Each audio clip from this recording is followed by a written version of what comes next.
கோவை மாநகர் மாவட்டம் பெருநாயக்கம்பாளையம் நகர் மண்டல் பாரதிய ஜனதா கட்சியின் சார்பாக நரசிம்மநாயக்கம்பாளையம் பேரூராட்சியில் புதுப்பாளையம் டு மேட்டுப்பாளையம் 7ஆம் நம்பர் பேருந்தானது 5 வருட காலங்களாக நிறுத்தி வைக்கப்பட்டிருந்தது.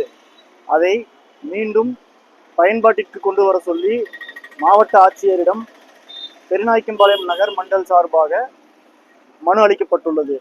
அவர் அதற்குண்டான மாற்று வழிகளையும் அந்த பேருந்தையும் பயன்பாட்டிற்கு கொண்டு வருவதாக அவர் உறுதியளித்துள்ளார். கொரோனா காலத்துல நிறுத்தி வச்சிருந்தாங்கன்னா அதை அப்படியே நிறுத்திட்டாங்க. யாருமே இது வரைக்கும் கேட்காதனால அதை அப்படியே நிறுத்தி வச்சிருந்தாங்க. இப்போ பொதுமக்கள் கேட்டங்காட்டிக்கு பாரதிய ஜனதா கட்சியின் சார்பில் நாங்க கேட்டிருக்கோம்.